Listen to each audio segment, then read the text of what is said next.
પણ આજે મેં તમારી ક્લિપ જોઈ ને ખબર છે .com ની, તો મેં મનથી નક્કમ કરેલું કે હવે આ વખતે જે મહેન્દ્ર મારી સાથે કર્યું છે ને, સાથે બેસીને પીઠમાં ચૂરો મૂક્યો છે ને, એવું લોકો સાથે ખુલ્લો કરીશ.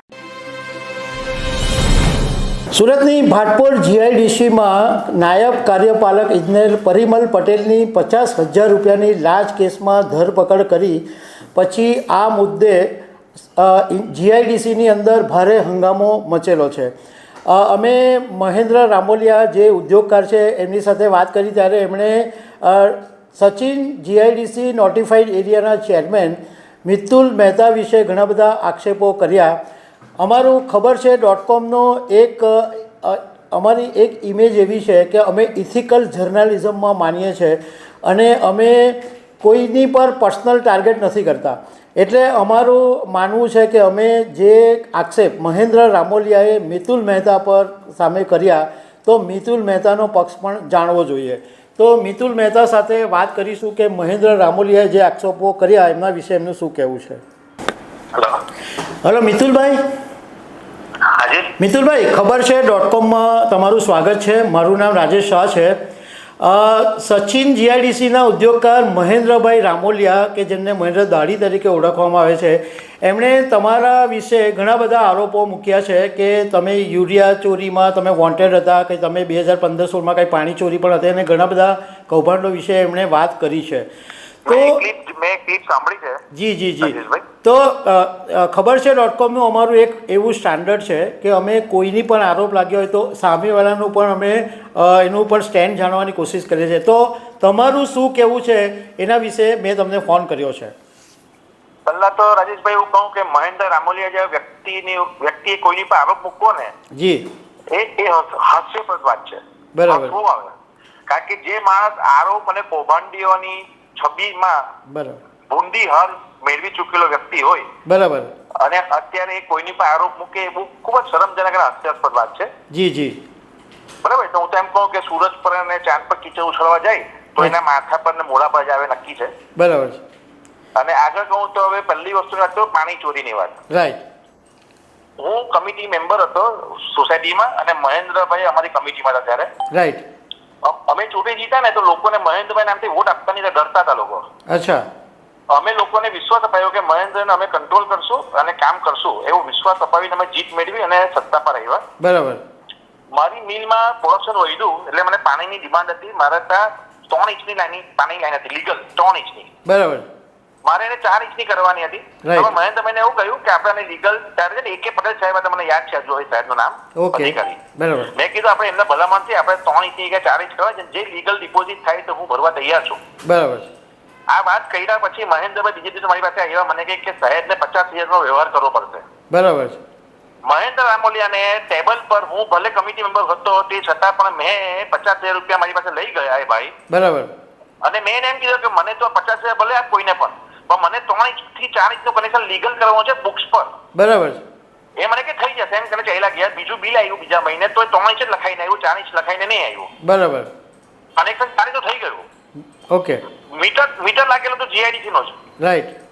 અને 3 ઇંચ કે 4 ઇંચનું કનેક્શન મહેન્દ્રભાઈ અને જે અધિકારીના મેળપણમાં મારે લાગી ગયું, લીગલ કનેક્શન મીટર વાળું. બરાબર. પછી 2 મહિનામાં રાજકારણના ખેલમાં મારે ત્યાં અમારા ત્યાં આખી જીઆઈડીસી પાણી લાઈનની ચેકઅપ થયું. રાઈટ. અને એમાં મારી ત્યાં લાઈન 3 ઇંચની કે 4 ઇંચની મળી લાઈન, પાણી ચોરી નહીં કરેલી, લાઈન મોટી હતી.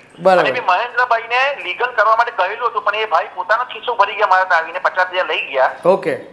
અને રાજકારણના ચક્કરમાં હતા રેટ થયા અને એ લોકોએ મારી પર કેસ બનાવ્યો, પણ એ કેસમાં છેલ્લે સમાધાનમાં મેં કહ્યું હતું કે આ ચોરી નહીં હતી, આ પાણી લાઈન મોટી હતી પણ મીટર જ પાણી આવતું હતું, ચોરી નહીં હતી એમાં. રાઈટ રાઈટ, બિલકુલ.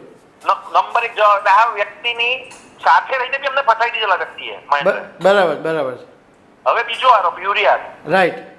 આ યુરિયાનો કેસ એવો છે ભાઈ કે અમારા મિલમાં કોટન છાપી એટલે યુરિયાની જરૂર પડે. અમે સપ્લાયર પાસે કોમર્શિયલ ગ્રેડનો યુરિયા લીધેલો હતો. બરાબર. પણ જે સપ્લાયર હતો ને એ સપ્લાયરે પોતાના અંગત સ્વાર્થ માટે કોમર્શિયલ યુરિયાની બેગમાં મને ખેતીવાડી યુરિયા એને આપી દીધો હતો. બરાબર. અને રેગ્યુલર ખેતીવાડી ડિપાર્ટમેન્ટ જ્યાં જ્યાં કોટન પ્રિન્ટિંગ ચાલતું હોય ને મિલોમાં, ત્યાં એ લોકોની સર્વે ચાલતા જ હોય. બરાબર. એ વિઝિટ દરમિયાન એ લોકોએ મારે ત્યાં આગળ બહુ બધી બેગો હતી યુરિયાની, તેનું સેમ્પલિંગ કર્યું. કમસે કમ માત્ર 2 ટન માલ હતો, 2,000 કિલો. બરાબર. એ દરેક બેગનું સેમ્પલિંગ કરતા એ લોકોએ એવું જણાવ્યું અમને કે આમાંથી 500 કિલો માલ છે ને, 500 કિલો જેની રૂપિયામાં વેલ્યુ 2200 રૂપિયા થાય. બરાબર છે. એ ખેતીવાળો માલ છે, બાકી બધો ઇન્ડસ્ટ્રીયલ ગ્રેડનો માલ છે. એવું કોઈ એક્સેપ્ટ કર્યું. બરાબર. હવે 500 કિલો માલ જેની વેલ્યુ 2200 રૂપિયા થાય, એના માટે તો હું ચોરી નહીં કરીશ ને સરકારની. બરાબર છે. મારે તાનું GST return, income return, use return ભરવા વ્યક્તિ છો 3 ઇન્ડસ્ટ્રી ચલો સચિનમાં. બરાબર. તો સપ્લાયર પોતાના સ્વાર્થ માટે માતા ખોટો માલ આપેલો હતો ને, એમાં માતા કેસ બન્યો હતો.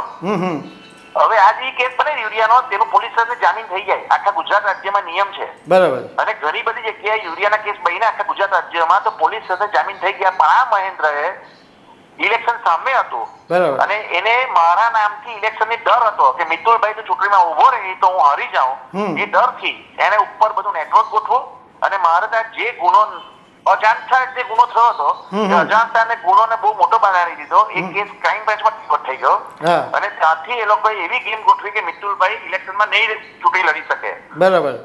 ફોર્મ વેચવી દરમિયાન મને એ લોકોએ બહાર રાખ્યો અને ફોર્મ વેચવી દરમિયાન એ સોસાયટીના ઓફિસે નીચે પોલીસ વાળી ગાડી વોચ કરે કે મિતુલભાઈ ફોર્મ લેતો નથી આવતો એમ કરીને. બરાબર. આ બધો ડર એને ચૂંટણીમાં હારવાનો હતો કે મિતુલ મહેતા ચૂંટણીમાં આવે ને સાહેબ, હું તમને આજે ચેલેન્જ આપું છું. મહેન્દ્રની પેનલ પૂરી રીતે હારી. એકમાત્ર મહેન્દ્ર 18 મતથી જીત્યો છે ભાઈ. એ પણ મિતુલ મહેતા મેદાનમાં નહીં હતો ને ચૂંટણીના ફોર્મમાં. બરાબર. એટલા માટે ભાઈને 18 મતથી જીતા છે ભાઈ. બરાબર છે. અને આ મારી ઓપન ચેલેન્જ છે.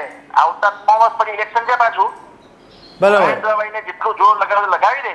બરાબર. સચિનમાંથી રાજકારણમાં સંન્યાસ લેવો નક્કી છે ને. અચ્છા. કોઈ બી ઉદ્યોગ કરવાની ફેવરમાં છે નહીં. અચ્છા. એને એની સત્તા દરમિયાન એક હતું શાસન ચલાવ્યું. બરાબર. પોતાની પત્નીના નામે સહીઓ કરી, બોગસ સહીઓ.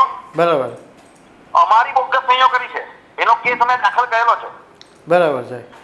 એને પોતાની વાઈફની બોગસ સહી કરવાની આદત છે, અમારી બોગસ સહીઓ કરવાની આદત છે. અને આ કરીને એને 5 વર્ષ એના શાસન દરમિયાન 18 લાખ રૂપિયાની સંપત્તિ બનાવીને સચિનમાં પોતાની જાતને ઉદ્યોગપતિ ગણાવે છે. બરાબર છે. કેમિકલના કૌભાંડ ખાલી કરવા, વિશ્વકર્મ મિલની નજીક જેમાં 4-6 કામદારો મૃત્યુ પામ્યા ને, પડદા પાછળના કલાકાર છે ને ભાઈ. અચ્છા. અને એ ચક્કરમાં આ જે લોકો ઉદ્યોગ કરે તો ખબર પડે છે શું થઈ રહ્યું નથી થઈ રહ્યું. બરાબર છે. 2023ની ચૂંટણીમાં કારની હાર મળીને એનું કારણ એનો ચહેરો હતો, કાળો ચહેરો. બરાબર છે. આ વસ્તુ આ શબ્દ જો 2 વર્ષ પછી બોલું છું. બાકી મેં 2 વર્ષ દરમિયાન પણ મહેન્દ્ર એમ કરે ચાલતો હતો. પણ આજે મેં તમારી ક્લિપ જોઈ ને ખબર છે .com ની, તો મેં મનથી નક્કમ કર્યું કે હવે આ વખતે જે મહેન્દ્ર મારી સાથે કર્યું છે ને, સાથે બેસીને પીઠમાં ચૂરો મૂક્યો છે ને, એવું લોકો સાથે ખુલ્લો કરીશ. Right right. મિતુલભાઈ પૂરું પાડ્યું છે. જી જી. આ કાળો ચહેરો છે, સચિનનું કાળું માથું છે, રાવણ છે. કોઈ સંજોગોમાં સચિનના ઉદ્યોગપતિ એને કબર કરે એમ નથી. જગ્યાએ આવતે 5 વર્ષે બી એમને સપનું જોતા રહીએ. આવતે 5 વર્ષ પછી સપનું દેખાશે, ચૂર સપનું છે, નક્કી છે. રાઈટ. મિતુલભાઈ, મહેન્દ્ર રામોલિયાએ એક એવો પણ આરોપ લગાવ્યો કે મિતુલ મહેતાની કોઈ બિઝનેસ જ નથી સચિનમાં, ખાલી કમિશન માટે કામ કરે છે, એવું પણ એમણે એક વાત કરી મારી સાથે. મિતુલ મહેતા સચિન જીઆઈડીસીમાં 3 પ્રાઇવેટ લિમિટેડ કંપની ચલાવે છે. Devi processors private limited, Archana dyeing and printing private limited, Rudraksh synthetics private limited. Okay. 18,000 square metre જગ્યા મારી 3 કંપની નામે છે. મારે ત્યાં 1500 કારીગર, 1500 વ્યક્તિને રોજી આપું છું. 1500 મહિને 3.5 કરોડ રૂપિયાનો પગાર ચૂકવું છું. બરાબર છે. મહેન્દ્ર રામોલિયાને આખી જિંદગીનો ટોટલ મારી જાય ને, અચ્છા, તો મારા 1 વર્ષે પહોંચી નહીં શકે. ઓકે. એટલે મહેન્દ્ર રામોલિયાને એટલે કે તું તારા આંકડા ગણ, અમારા આંકડા ગણવામાં તો તને આવતો જન્મ લેવો પડશે. Right right. મિતુલભાઈ, બીજી પણ એક વાત મેં સીધું જ મહેન્દ્રભાઈને એવું પૂછ્યું કે તમારા પર એવો આરોપ લાગે છે કે તમે તોડ પાણી કરો છો, તમે લાયોઝન કરો છો, તમે ભ્રષ્ટાચાર કરો છો. તો એમણે એવો જવાબ આપ્યો કે હું આવું કરતો હોઉં તો પોલીસ કમિશનર ઓફિસ છે, પોલીસ ક્રાઇમ બ્રાન્ચ છે, પોલીસમાં જ્યાં કોઈ મારા સામે ફરિયાદ કેમ નથી થતી? એનો જવાબ એવો છે સાહેબ, બધા ઉદ્યોગપતિઓ છે પોતાનો ઉદ્યોગ ચલાવવા માટે સચિન આવે છે. બરાબર. મહેન્દ્રભાઈ જેમ તોડબાજી કરવા લોકો સાથે દુશ્મનાટ કરવા નથી આવતા. બરાબર છે.